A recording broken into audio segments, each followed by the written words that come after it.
बच्चों, good evening. कैसे हैं आप लोग? तो लास्ट क्लास में हमने कोवैलेंसी के बारे में पढ़ा था और ऑक्सीडेशन स्टेट के बारे में भी हम जानते हैं। ठीक है, आज हम दोनों में डिफरेंस देख लेते हैं कि कोवैलेंसी और ऑक्सीडेशन स्टेट में डिफरेंस क्या होता है। ठीक है, दोनों टर्म्स याद है ना?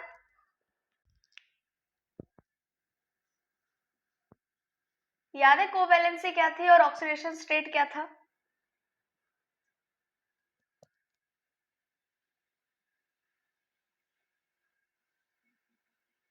बताओ भाई, याद है या नहीं है?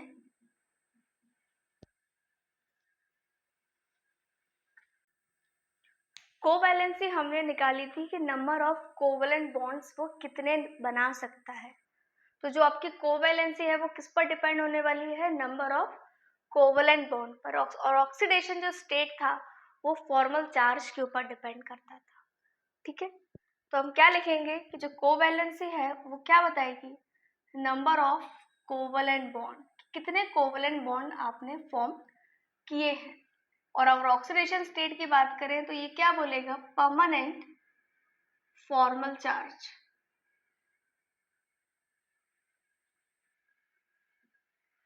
कोवैलेंसी किस पर डिपेंड करेगी? डिपेंड करेगी आपके कोवैलेंट बॉन्ड पर।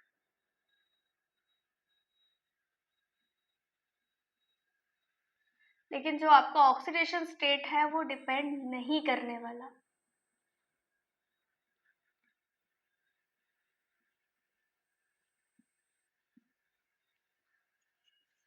अगर मैं कोवैलेंसी की बात करूं तो जो कोवैलेंसी है वो कभी भी आपकी जीरो नहीं आएगी, नेगेटिव नहीं आएगी और फ्रैक्शन के फॉर्म में नहीं आएगी।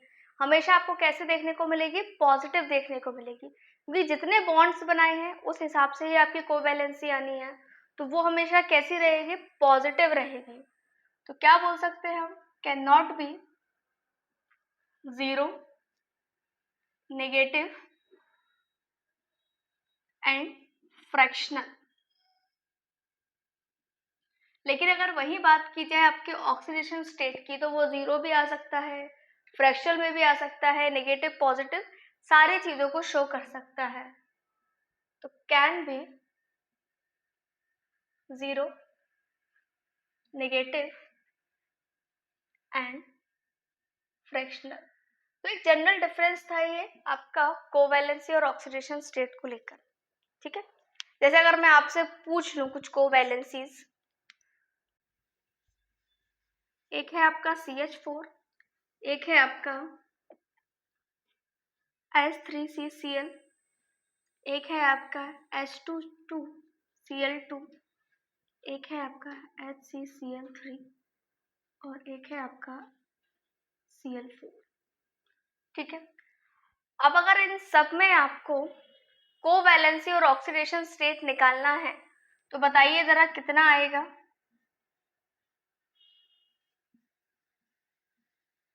सबकी कोवैलेंसी और सबका ऑक्सीडेशन स्टेट निकालिए। ये बस मैं ऊपर बढ़ा रही हूँ, है सही?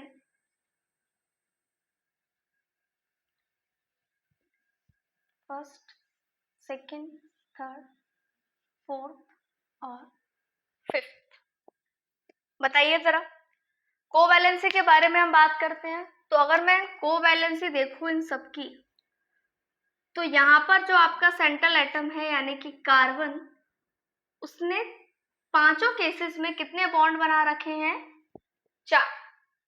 यहाँ पर भी 4 बॉन्ड बना रखे हैं, यहाँ पर भी 4 हैं, यहाँ पे भी, यहाँ पर भी, यहाँ पर भी। इसका मतलब क्या होगा कि जो कार्बन की कोवैलेंसी है यहाँ, वो कैसी रहेगी? 4 रहेगी इन सबके केस में, रहेगी ना, क्योंकि 4 कोवैलेंट बॉन्ड बनाए हुए हैं इसीलिए कोवैलेंसी 4। वहीं अगर मैं बात करूं ऑक्सीडेशन स्टेट की, तो ऑक्सीडेशन स्टेट जो है वो वेरी करेगा। इन सबके अंदर ऑक्सीडेशन स्टेट कैसा होगा? डिफरेंट डिफरेंट होगा। तो निकालिए जरा एक एक करके सभी का ऑक्सीडेशन स्टेट और बताइए कि कितनी कितनी वैल्यूज आएगी यहाँ पर। CH4 कुछ इस तरीके से बनेगा हमारा,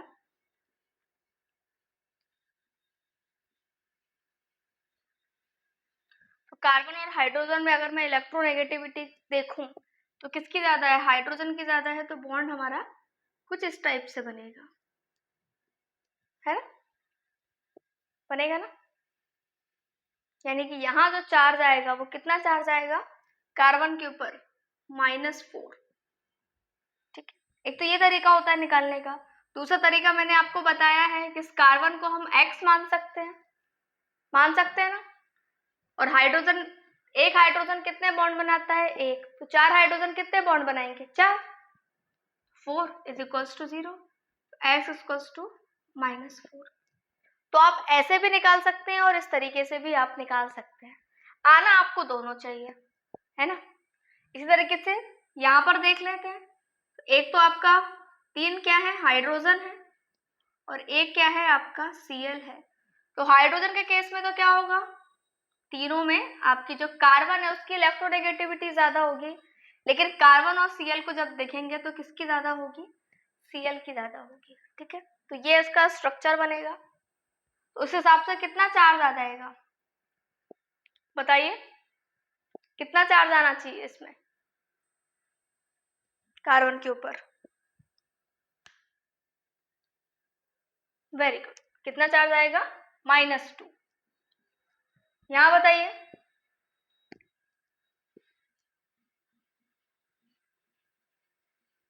ये आपका Cl, यहाँ एक Cl, ये कुछ इस तरीके से जा रहा है। यहाँ पर देखो, दो CH कार्बन की तरफ है और दो कार्बन के अपोजिट है, तो नॉर्मली अगर आप देख लो तो ही यहाँ पर चार्ज कितना आ जाएगा, 0 हो जाएगा, कैंसिल आउट हो जाएंगे ना दोनों ही, है ना। यहाँ से आप डायपोल मूवमेंट को भी समझना शुरू करेंगे, आगे आएगा वो टॉपिक, वहां पर ये जो स्ट्रक्चर्स मैं आपको बनवा रही हूँ ये काम आएंगे। ठीक है, क्योंकि इन्हीं के अकॉर्डिंग हम डायपोल मूवमेंट निकालेंगे। जल्दी से फटाफट बताइए आप इन दोनों का और आंसर। यहाँ कितना आया है, +2।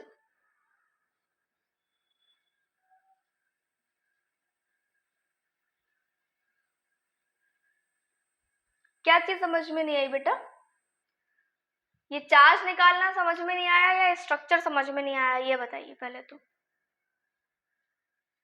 स्ट्रक्चर बेटा इलेक्ट्रोनेगेटिविटी के ऊपर डिपेंड कर रहा है, ठीक है ना। तो अगर आप कार्बन और क्लोरीन का स्ट्रक्चर देखो तो कार्बन और क्लोरीन में, दोनों एटम की बात करूं मैं, कौन ज्यादा इलेक्ट्रोनेगेटिव है, क्लोरीन, क्लोरीन है ना। इसका मतलब जो एरो है वो किसकी तरफ आएगा, क्लोरीन की तरफ आएगा। ठीक है, मैं बस ये बताने की कोशिश कर रही हूँ, क्योंकि हमने पढ़ा था कि जो बॉन्ड है आपका, कोऑर्डिनेट बॉन्ड अगर हम बनाते हैं तो वो पॉजिटिव से नेगेटिव की तरफ बनाया जाता है ना।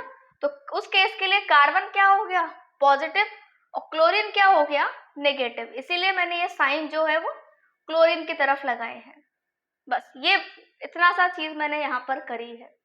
वही अगर हाइड्रोजन के केस में मैंने देखा, कार्बन और हाइड्रोजन को जब मैंने देखा तो वहां पर मुझे कार्बन ज्यादा इलेक्ट्रोनेगेटिव दिखाई दिया हाइड्रोजन से, इसीलिए मैंने कार्बन और हाइड्रोजन के केस में कार्बन की तरफ बॉन्ड बनाया हुआ है, ये देखिए दिख रहा है, और क्लोरीन में ऊपर।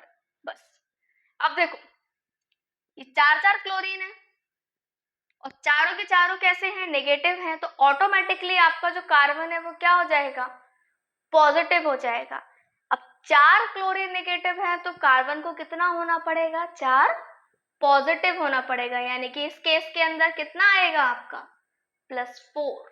ठीक है, बस ये बताने की कोशिश कर रही हूँ मैं, यही चीज मैंने यहाँ पर आपको बताई है।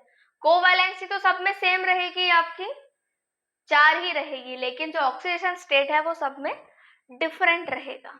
ठीक है, बाकी आप इस तरीके से तो निकाल ही सकते हैं सबका सेपरेटली, बट आपको स्ट्रक्चर्स के फॉर्म में भी आना चाहिए।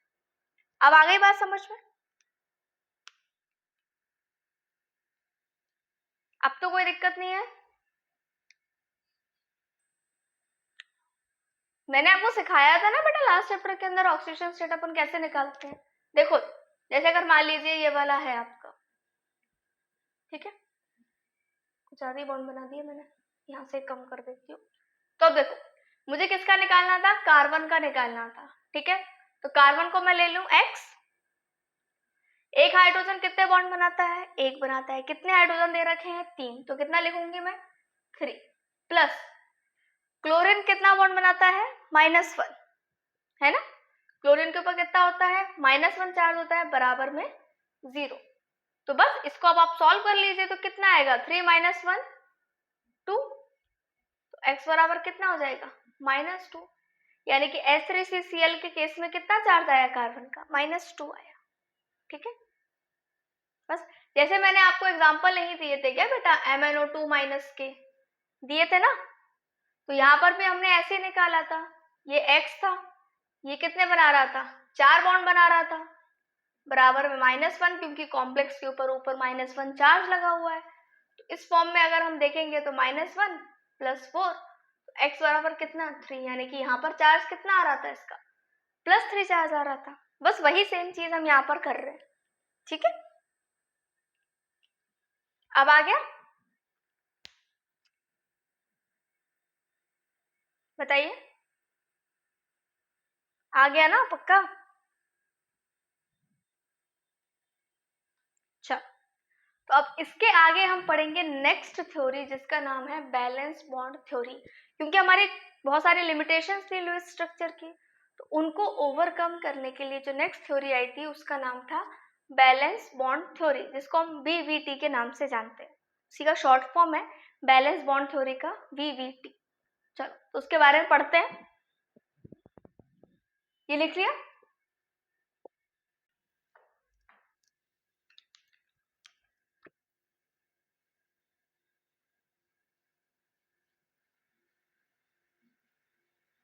बैलेंस बॉन्ड थ्योरी, उसको शॉर्ट फॉर्म में लिखा जाता है BVT।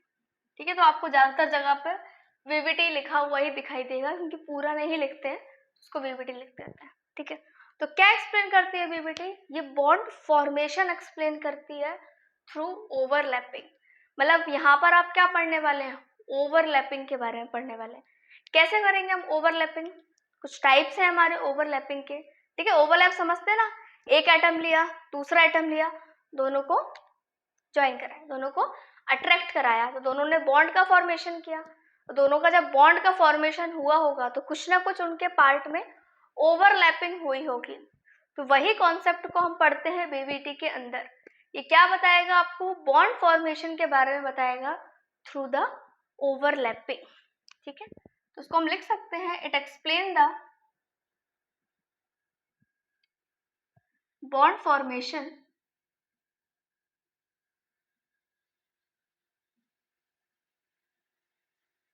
Through overlapping. अब ओवरलैपिंग करने की दो कंडीशंस है। ठीक है, कौन कौन सी चीजें आपके ओवरलैप करेंगे, कौन कौन से एटम ओवरलैप करेंगे, उसकी दो कंडीशन है। पहली कंडीशन तो ये है कि जो आपके एटम है वो अपोजिट स्पिन में होने चाहिए। कैसे स्पिन में होने चाहिए? अपोजिट स्पिन में। याद है ना अपोजिट स्पिन किस चीज को बोला जाएगा? एक क्लॉकवाइज और दूसरा एंटी क्लॉकवाइज। क्वांटम में पढ़ा था ना हमने स्पिन क्वांटम नंबर के अंदर अपोजिट स्पिन्स के बारे में। तो कंडीशन क्या है कि ओवरलैप तभी होगा जब वो कैसे हो, अपोजिट स्पिन में हो।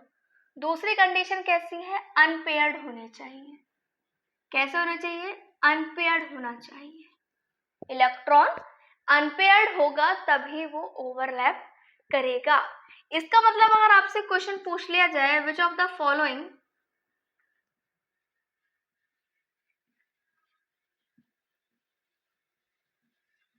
डू नॉट फॉर्म ओवरलैपिंग, और आपको कुछ ऑप्शंस दिए जाए,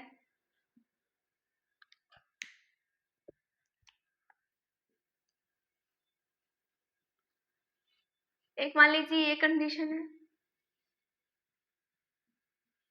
एक मान लीजिए ये कंडीशन है,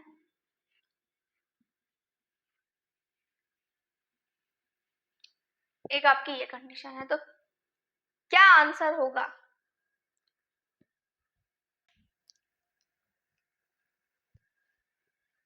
सोचिए और बताइए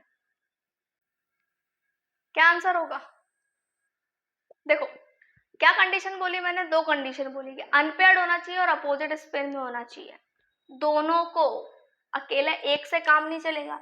ये तो बेचारा फॉलो कर रहा था पर ये नहीं, तो कैसा हो जाएगा? नहीं होगी ओवरलैपिंग। यहाँ पर दोनों पहले से पेयर्ड है, जब कोई अनपेयर्ड ही नहीं है तो ओवरलैपिंग किसकी होगी? जहां पर दोनों खाली हैं मतलब इलेक्ट्रॉन ही नहीं है। तो जब कोई इलेक्ट्रॉन ही नहीं है तो भी नहीं होगा, तो आंसर क्या होगा? ऑल। मतलब है कि ये चारों ही आपके ओवरलैपिंग शो नहीं करेंगे। किस कंडीशन में ओवरलैपिंग होगी? जब आपकी ये वाली कंडीशन, ठीक है, कि दोनों एटम के अंदर आपके अनपेयर्ड इलेक्ट्रॉन हो और अपोजिट स्पिन में प्रेजेंट हो। तो सीधी सी बात है, जितने अनपेयर्ड इलेक्ट्रॉन्स होंगे उतने बॉन्ड का फॉर्मेशन होगा। क्या बोला? जितने अनपेयर्ड इलेक्ट्रॉन्स होंगे उतने बॉन्ड का फॉर्मेशन होगा। अब अगर हम टाइप्स ऑफ बॉन्ड की बात करते हैं तो यहाँ पर दो टाइप्स के बॉन्ड आप देखेंगे। टाइप्स ऑफ बॉन्ड, पहला है उसका नाम है एक्सियल। क्या नाम है? एक्सियल। इसको हेड ऑन भी बोला जाता है। क्या बोलते हैं हम? Head on. दूसरे का नाम है आपका साइडवेज। क्या नाम है? साइडवेज, जिसको हम कोलेट्रॉल के नाम से भी जानते हैं, ठीक है, कोलेट्रॉल।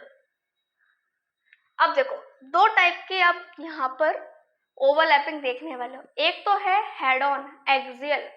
अब एक्सियल के नाम से आपको थोड़ी थोड़ी चीजें समझ में आ रही होंगी कि मतलब उसके जो हेड है वो टकराने वाले हैं, है ना। और दूसरा क्या है? साइडवेज, मतलब कि जो साइड पोर्शन है उसका वो ओवरलैप करने वाला है। तो इसी हिसाब से ये दोनों आपके जो ओवरलैपिंग है वो बनी है। सबसे पहले हम बात करेंगे एक्सियल की, ठीक है। तो जब मैं एक्सियल की बात करूं तो यहाँ पर इंटरन्यूक्लियर एक्सिस को माना जाता है, ठीक है। जैसे अगर हम एस का स्ट्रक्चर देखें, आपका एस ब्लॉक का, तो मैंने आपको बताया था कि वो कैसा होता है, स्फेयर शेप का होता है। अब यहाँ पर वापस से सारे शेप की बात करेंगे जो मैंने आपको लास्ट स्ट्रक्चर में बताए थे, ठीक है, जब हम क्वांटम पढ़ रहे थे वहां पर मैंने आपको डिस्कस किए थे। तो यहाँ पर कैसी एक्सिस होंगी? तीनों एक्सिस होंगी, एक्स, वाई और जेड।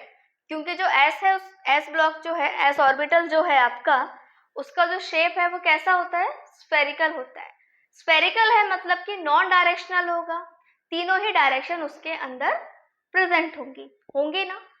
और ये तीनों ही डायरेक्शन जो है वो आपस में एक दूसरे के परपेंडिकुलर है, ठीक है। जैसे कुछ इस टाइप का स्ट्रक्चर आप मान सकते हैं, ठीक है। ये दिख रही है आपको तीन उंगलियां मेरी, एक ये है, एक ये है और ये। इसको मैं एक्स मान लूं, इसको मैं वाई मान लूं और इसको मैं जेड मान रही हूँ, ठीक है। तो एक आपकी ऊपर की तरफ है, एक आपकी इस डायरेक्शन में है और एक जो है वो आपकी इस डायरेक्शन में है।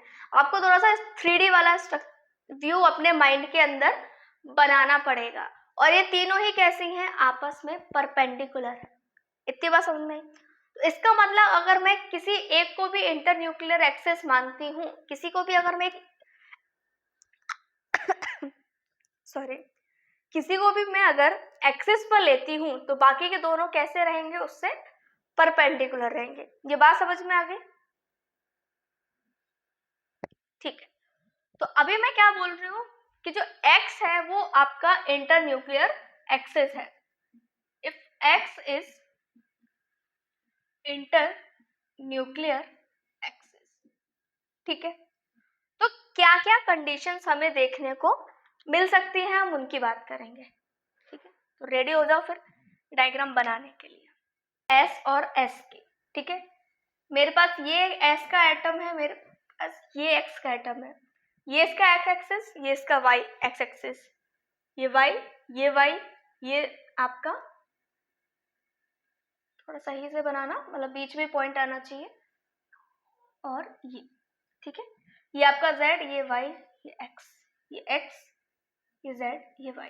अगर इन दोनों को ओवरलैप करवाया जाएगा तो क्या कुछ इस टाइप का स्ट्रक्चर बनेगा हमारा? बनेगा ना। और ये दोनों ही एटम किसके हैं? s के हैं। तो यहाँ जो ओवरलैपिंग कहलाएगी वो क्या कहलाएगी? आपकी एस एस ओवरलैपिंग।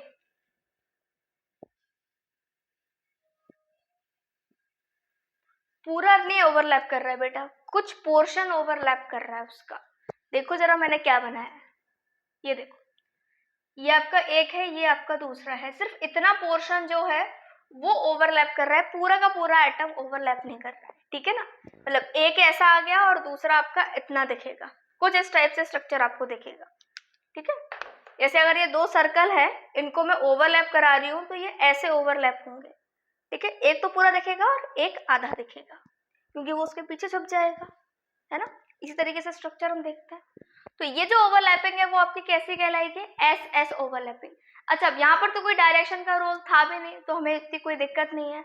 अगर आप x को भी इंटरन्यूक्लियर एक्सिस लेते हो, y को भी लेते हो, z को भी लेते हो, तीनों ही कंडीशन में हमारी कैसी ओवरलैपिंग होगी,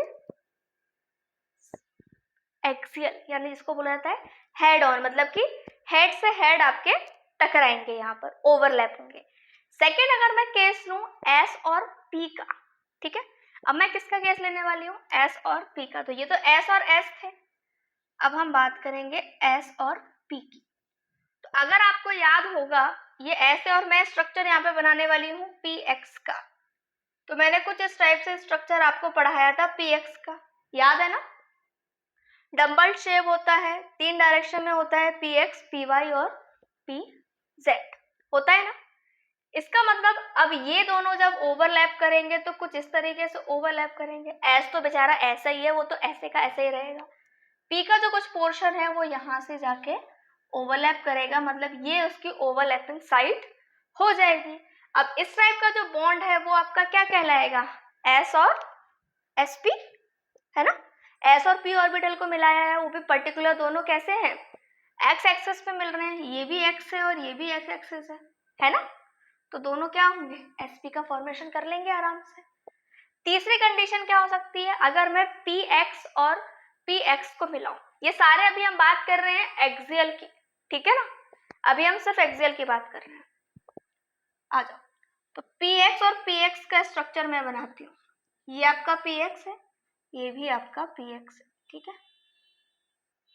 इन दोनों की अगर मैं ओवरलैपिंग कराऊंगी तो क्या होगा, इन दोनों का जो पोर्शन है वो थोड़ा थोड़ा कंबाइन यहाँ पर होगा। तो ये वाली जो ओवरलैपिंग है वो आपकी क्या कहलाएगी, पी ओवरलैपिंग। क्या कहलाएगी, पी ओवरलैपिंग।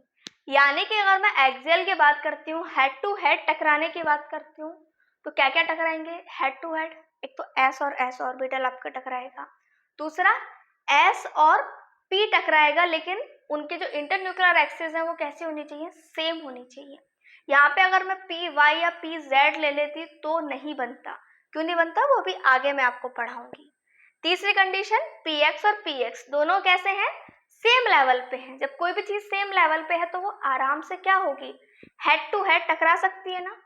तो मुझे लगता है आपको एक्सियल वाली ओवरलैपिंग बहुत आराम से समझ में आ गई होगी कि हेड टू हेड बॉन्डिंग किस तरीके से हो रही है, हेड टू हेड ओवरलैपिंग किस तरीके से। तो ये 3 कंडीशंस है हमारी, जिसमें कि हम हेड टू हेड ओवरलैपिंग के बारे में पढ़ते हैं। और ये जो हेड टू हेड ओवरलैपिंग हो रही है, यही आपका फॉर्मेशन करते हैं सिग्मा बॉन्ड का। किसका करते हैं, सिग्मा बॉन्ड। हम 2 बॉन्ड के बारे में पढ़ते हैं, सिग्मा और पाई। तो आपका जो स्ट्रॉन्गेस्ट बॉन्ड होता है, जिसमें सबसे ज्यादा ओवरलैपिंग का पार्ट होता है, वो कौन सा है, सिग्मा है। इसका मतलब जो आपका एक्सियल बॉन्ड है, हेड ऑन बॉन्ड है, वो कैसा बॉन्ड का फॉर्मेशन करेगा, सिग्मा बॉन्ड का फॉर्मेशन करेगा। आ जाओ, अब हम इसके आगे की बात करेंगे। नेक्स्ट हम बात करने वाले हैं आपके साइडवेज। ये आपको साइडवेज के फॉर्म में मिल सकता है, साइडवाइज लिखा हुआ मिल सकता है, या फिर कोलेट्रल मिल सकता है। तीनों का मतलब सेम है, ठीक है। यहाँ पर भी मैं ले रही हूँ if x is internuclear axis. इस कंडीशन में मैं क्या ले रही हूँ, एक्स को ही इंटरन्यूक्लियर एक्सिस ले रही हूँ, ठीक है ना। अच्छा, अब क्या क्या चीजें हमारी बन सकती हैं,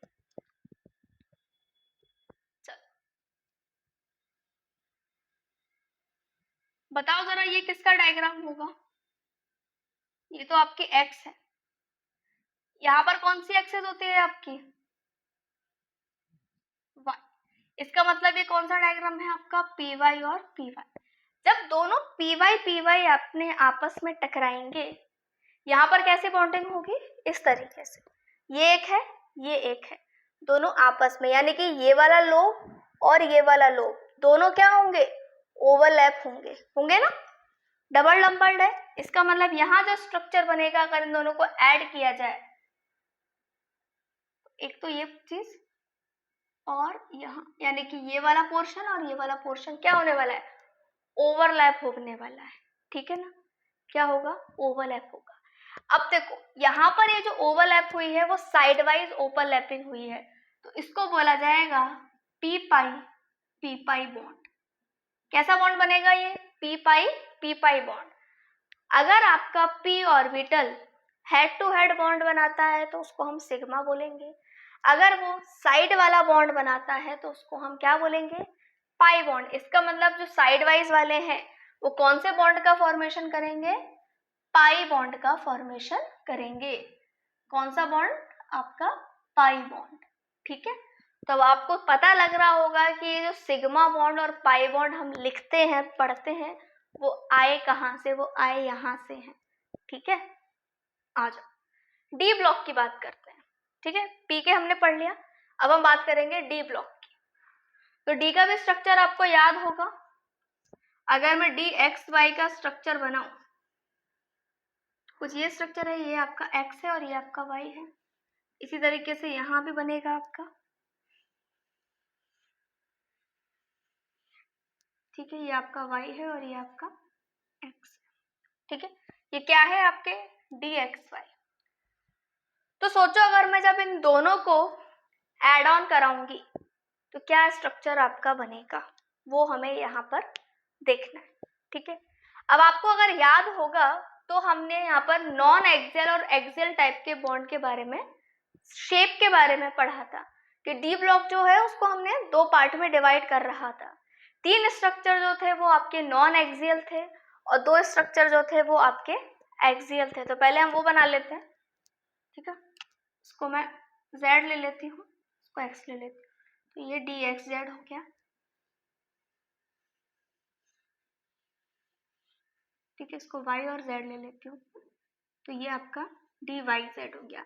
ये तीनों ही आपके नॉन एक्सियल कहलाते हैं, क्योंकि अगर आप देखोगे ध्यान से तो कोई भी एक्सेस के ऊपर नहीं बना है। तो ये तीनों ही बॉन्ड आपके कैसे हैं, non axial, D x Y, D Y Z and D Z x. और जो दो आपके एक्सियल थे वो ये वाले थे,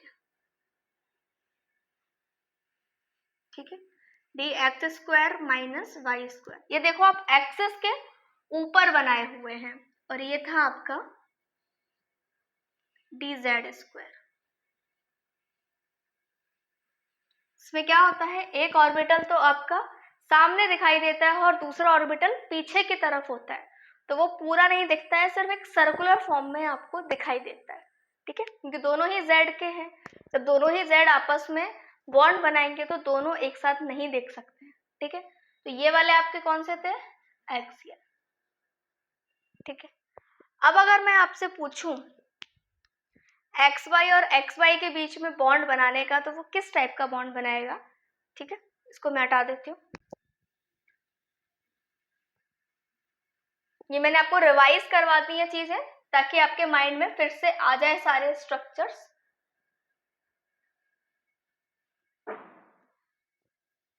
तो मजा आ रहा है, कुछ डिफरेंट लग रहा है आज, फूल पत्तियां पढ़ेंगे आज अपन। हालांकि मुझे फूल बनाना सबसे गंदा काम लगता है, इसलिए मेरे फूल के जो लोब्स हैं वो एक छोटा एक बड़ा ही जाता है, बट तुम लोग कोशिश करना कि उसको एक जैसा बनाओ, ठीक है। ये मेरी कोशिश अभी तक पूरी नहीं हो पाई, मैं बहुत गंदा फूल बनाती हूँ। चलो कोई बात नहीं, समझ में आ रहा है ना, वो जरूरी है। आओ बनाते हैं डी एक्स वाई और डी एक्स वाई के बीच में बॉन्ड, ठीक है। ये आपका x, ये आपका y, सेम इस तरीके से यहाँ बनेगा आपका x और यहाँ बनेगा आपका y। तो जब एक्स वाई और एक्स वाई को कंबाइन करेंगे तो अब देखो यहाँ पर आप देखोगे इनके बीच में जब हम ओवरलैपिंग कर रहे हैं तो ये दोनों इन दोनों से जाकर मिलेंगे, तो कुछ इस टाइप का आपका बॉन्ड का फॉर्मेशन देखने को मिलेगा।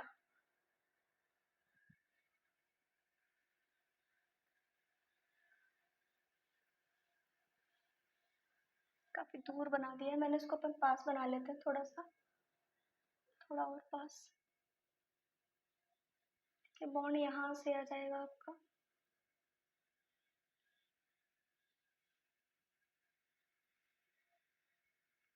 भाई, हाँ, अगर आप देखोगे दोनों को ऐड ऑन करोगे तो आपको ये इसका पॉइंट मिल जाएगा ओवरलैपिंग का, ठीक है। यहाँ पर दो लोब्स हैं तो दोनों लोब्स ही आपस में मिलेंगे, है ना। ये दोनों आपस में मीट ऑन करेंगे और ये दोनों आपस में मिलेंगे, तो यहाँ पर जो बॉन्ड बनेगा, अब दोनों ही डी ऑर्बिटल के हैं, इसलिए अब यहाँ जो बॉन्ड बनने वाला है उसका नाम क्या होगा, D pi bond, D pi bond, ठीक है। तो एस एस बॉन्ड देखा हमने, sp बॉन्ड देखा हमने, px बॉन्ड देखा हमने, ठीक है, पी पाई बॉन्ड देखा और डी पाई बॉन्ड देखा। अब मैं कुछ क्वेश्चंस पूछ रही हूँ भी आपसे, जितना मैंने अभी पढ़ाया है उसके बिहाफ पे, तो मुझे पता लग जाएगा कि आपको कितना समझ में आया है। पूछो, मैं पूछ रही हूँ, मैं लिस्ट बना रही हूँ कि कौन कौन से बॉन्ड का फॉर्मेशन होगा। S प्लस एस मिलेगा तो क्या होगा, S प्लस पी एक्स मिलेगा तो क्या होगा, पी वाई मिलेगा तो क्या होगा, पी जेड मिलेगा तो क्या होगा। ये सारे क्वेश्चंस आपके हो रहे हैं जब X आपकी इंटरन्यूक्लियर एक्सिस हो। If X is internuclear axis, उस अकॉर्डिंग ही आपको आंसर देना है, okay. P pi plus P pi मिलेगा तो क्या होगा, P Z plus P Z मिलेगा तो क्या होगा, P X plus P X मिलेगा तो क्या होगा।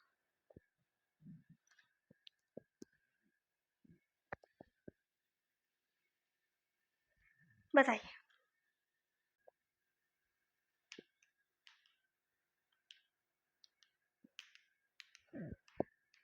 अच्छा, एस और एस मिलेगा तो कौन से बॉन्ड का फॉर्मेशन होगा, बॉन्ड का नाम बताना है, सिग्मा। एस और पी एक्स मिलेगा तो भी आपका क्या होगा, सिग्मा। एक्स और पी वाई,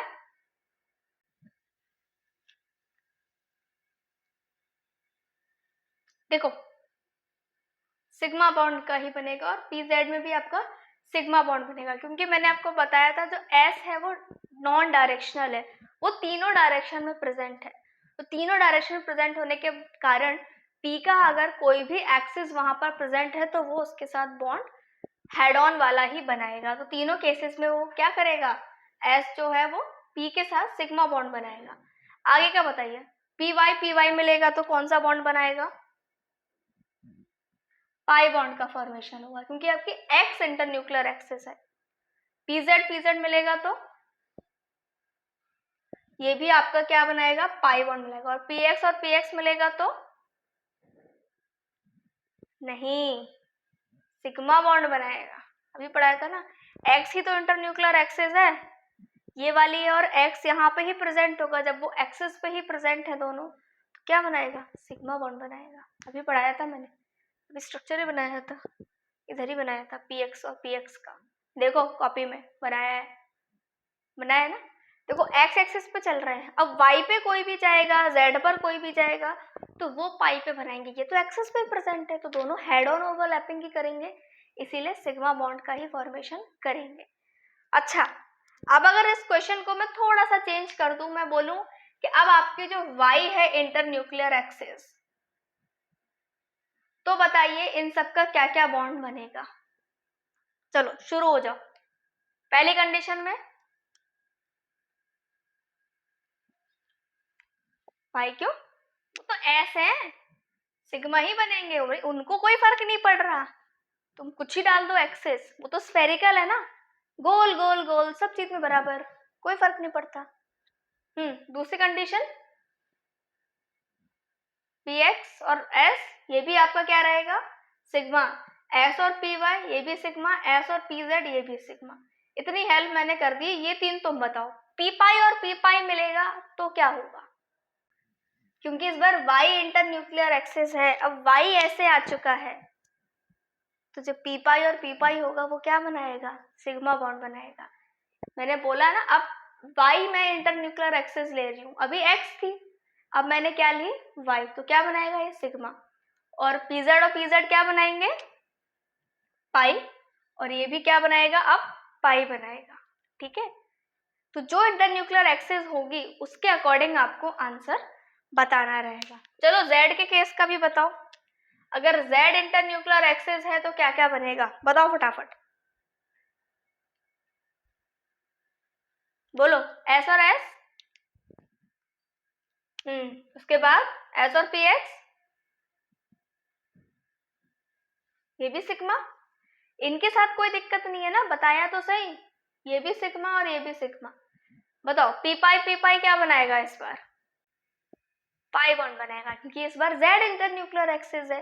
अब Z ऐसे आ चुका है तो बाकी का जो भी बचा वो क्या बनाएगा, पाई बनाएगा। PZ और PZ क्या बनाएगा, सिग्मा बॉन्ड। अब समझ रहे हो थोड़ा सा। PX और PX पाई बॉन्ड, क्योंकि Z इंटरन्यूक्लियर एक्सिस है। समझे, समझ में आई एक्सिस किस तरीके से रोल कर रही है। जो भी आपकी इंटरन्यूक्लियर एक्सिस है वो आपकी इस तरीके से आ जाएगी।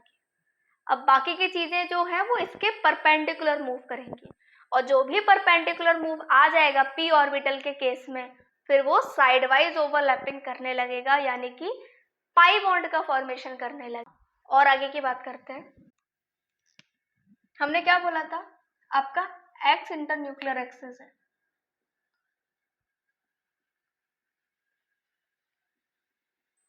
इसका मतलब S का डायरेक्शन ये है, ठीक है।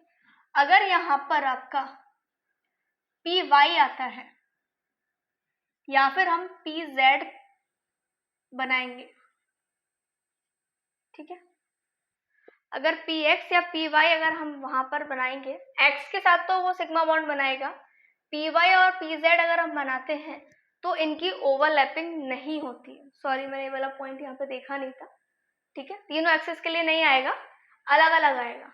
देखो, जो इंटरन्यूक्लियर एक्सिस होगी सिर्फ उसके साथ ही वो बॉन्ड बनाएगा, जो इंटरन्यूक्लियर एक्सिस नहीं होगी उसके साथ क्या होगा, ये स्फेरिकल है, यहाँ पर बॉन्ड है, ये ओवरलैपिंग नहीं कर पाएगा, ठीक है।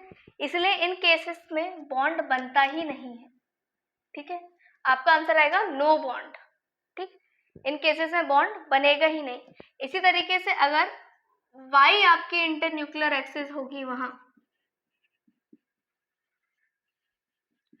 तो क्या नहीं बनेगा, S का जो बॉन्ड है वो PZ और PX के साथ नहीं बनेगा, दोनों केसेस, ठीक है। इन पॉइंट्स को लिख लो आप एक बार। इसी तरीके से अगर डिफरेंट डिफरेंट आपके प्रेजेंट हो, जैसे कि अभी तक तो हमने सेम के केस की बात करी थी, PX PX PY ऐसे बात कर रहे थे।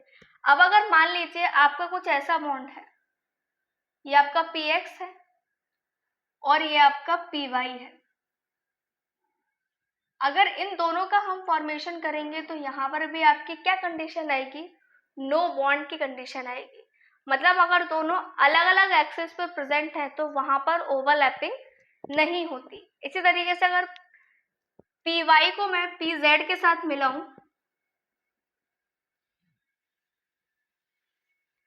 तो भी यहाँ पर आपकी ओवरलैपिंग नहीं होगी।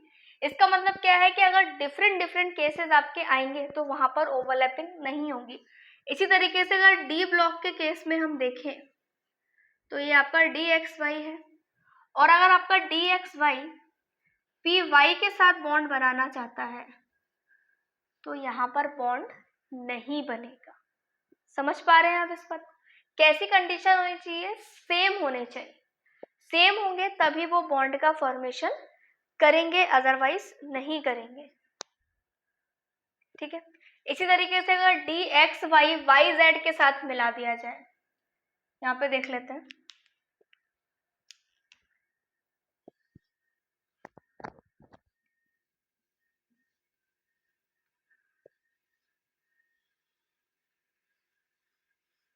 ये आपका DXY है, अगर मैं इसको ऐड करती हूँ YZ के साथ, ठीक है, ये आपका X है, ये आपका Y है, यहाँ पर ये आपका Y है, यहाँ पर ये Z है। एक्सेस कैसे हो गए, डिफरेंट हो गए। तो डिफरेंट एक्सेस को जब आप मिलाओगे तो इनका जो स्ट्रक्चर है वो कैसा आएगा, एक दूसरे से ओवरलैप नहीं करेगा, इसीलिए इनका बॉन्ड फॉर्मेशन नहीं होगा। तो एक बात आपको याद रखनी है कि अगर डिफरेंट डिफरेंट केसेस होंगे तो वहां पर बॉन्ड का फॉर्मेशन नहीं होगा। ठीक है, आ गई बात समझ में। एक्सिस कैसी होनी चाहिए, सेम होनी चाहिए, इसीलिए यहाँ पर भी एस और पी एक्स के केस में एक्स इंटरन्यूक्लियर एक्सिस था, इसीलिए सिग्मा बॉन्ड बना। यहाँ वाई इंटरन्यूक्लियर एक्सिस था, इसीलिए सिग्मा बॉन्ड बना, और यहाँ जेड था इसलिए बना। जब डिफरेंट केस आएगा तो वहां पर नो बॉन्ड की कंडीशन आएगी, यानी कि एक्स और पी वाई की अगर मैं बात करूंगी इन दोनों केसेस के अंदर, तो यहाँ पर नो बॉन्ड आंसर आएगा। सेम इसी तरीके से यहाँ पर एक्स और पी जेड की मैं बात करूंगी तो यहाँ पर भी नो बॉन्ड आएगा, और यहाँ पर अगर पी एक्स और पी वाई की बात की जाएगी तो भी क्या आएगा, नो बॉन्ड आएगा। ठीक है, इस पॉइंट्स को आपको याद रखना है। तो सेम केसेस वहां पर बॉन्ड फॉर्मेशन होगा, जहां पर सेम केस नहीं है वहां पर बॉन्ड फॉर्मेशन नहीं होगा। ठीक है, तो ये कुछ टाइप्स है हमारे सिग्मा और पाई। एक और होता है जिसको बोला जाता है डेल्टा बॉन्ड। क्या बोलते हैं हम, डेल्टा बॉन्ड। अभी हम क्या देख रहे थे, इसके केस में सिर्फ दो लोब इसके इंटरेक्ट कर रहे थे, यहाँ पर एक एक लोब इनका इंटरेक्ट कर रहा था। डेल्टा बॉन्ड वो बॉन्ड कहलाता है जहां पर उसके चारों लोब्स जो हैं वो ओवरलैप करें। इसका मतलब ये जो केस है वो सिर्फ डी ब्लॉक के अंदर ही आएगा, क्योंकि जो डी ब्लॉक होते हैं वहीं पे आपको डबल डम्बल शेप देखने को मिलता है। तो एक ही एग्जाम्पल है इसका, वो हम लिख लेते हैं। ये नोट डाउन हो गया। बात कर रहे हैं डेल्टा बॉन्ड की, इसको डेल्टा बोला जाता है। ठीक है, कई जगह पे हमने सिंबल का यूज किया है। इसको हम बोलते हैं four lobe interaction, four lobe interaction. और ये केस जो है वो हमें कहाँ देखने को मिलेगा, डी ब्लॉक के अंदर। ठीक है, देखो जब हम एक्स वाई का डायग्राम बनाते हैं,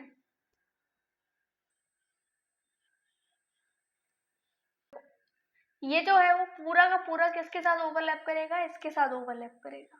ठीक है, मतलब ये इसके साथ ओवरलैप करेगा, ये इसके साथ ओवरलैप करेगा, ये इसके साथ और ये इसके साथ।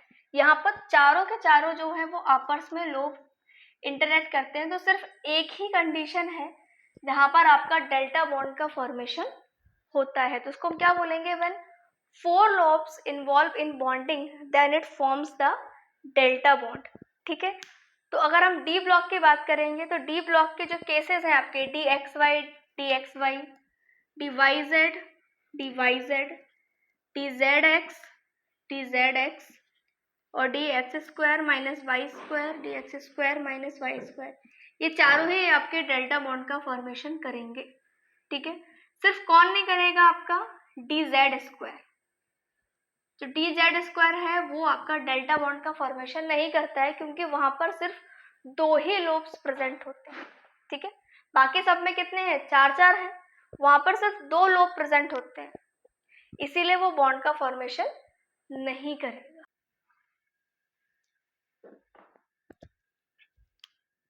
क्वेश्चन है आपका, if Z is inter nuclear axis,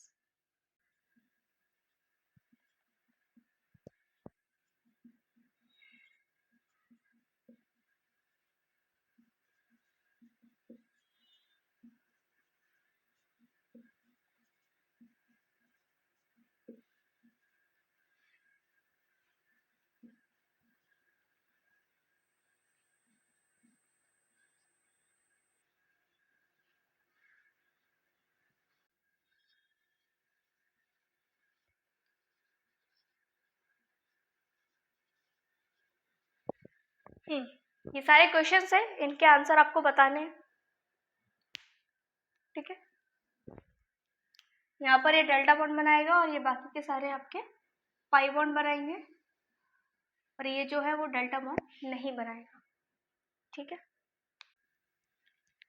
first Z internuclear axis है, तो ध्यान रख के बताएंगे आंसर। बताइए, S और S मिलेगा तो क्या बनाएगा,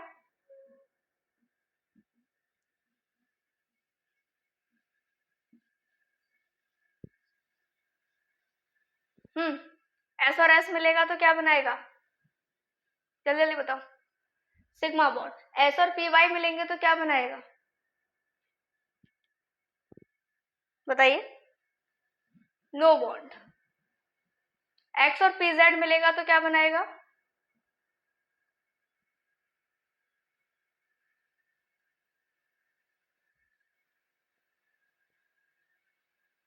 सिग्मा बॉन्ड।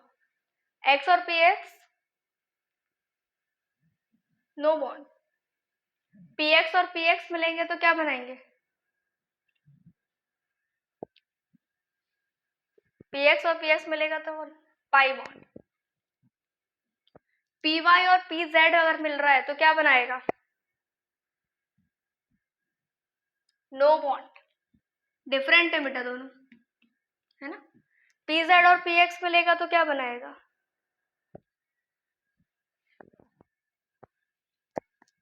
अरे नो बॉन्ड ना, डिफरेंट है ना दोनों। डिफरेंट में कैसे बनाएगा, अभी तो बताया था।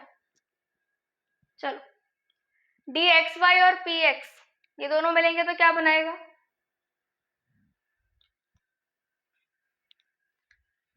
नो बॉन्ड,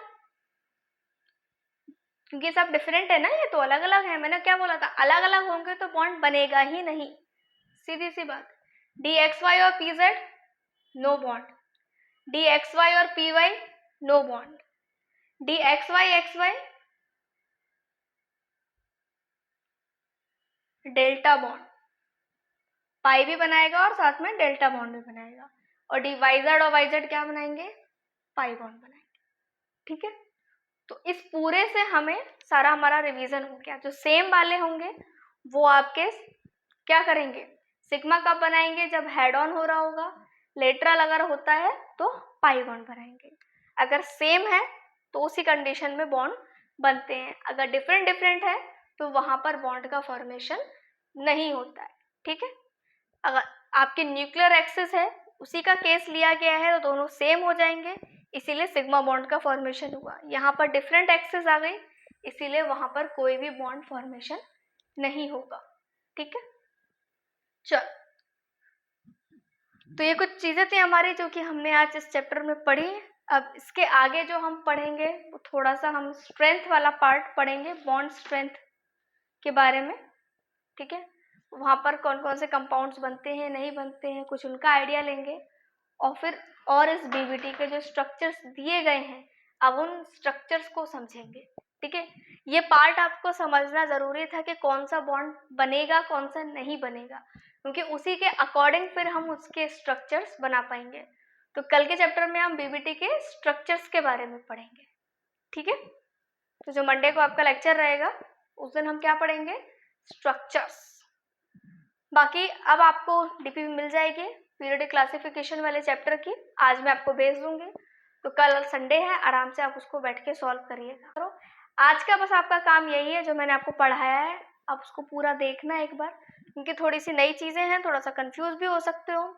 ठीक है, खुशबू की शक्ल मुझे अभी दिखाई दे रही है बिल्कुल सरदर्द वाली, तो मैं और सरदर्द नहीं करना चाहती हूँ तुम लोग का। तो आराम से अब बैठ के अपना रिवाइज करना जो आज पढ़ाया है। ठीक है, थोड़ा सा बुक में भी देखना, बुक में भी जितना हम पढ़ चुके हैं वहां तक चीजें देखना, जो जो क्वेश्चन आपसे बन रहे हैं उनको सॉल्व करने की कोशिश करना।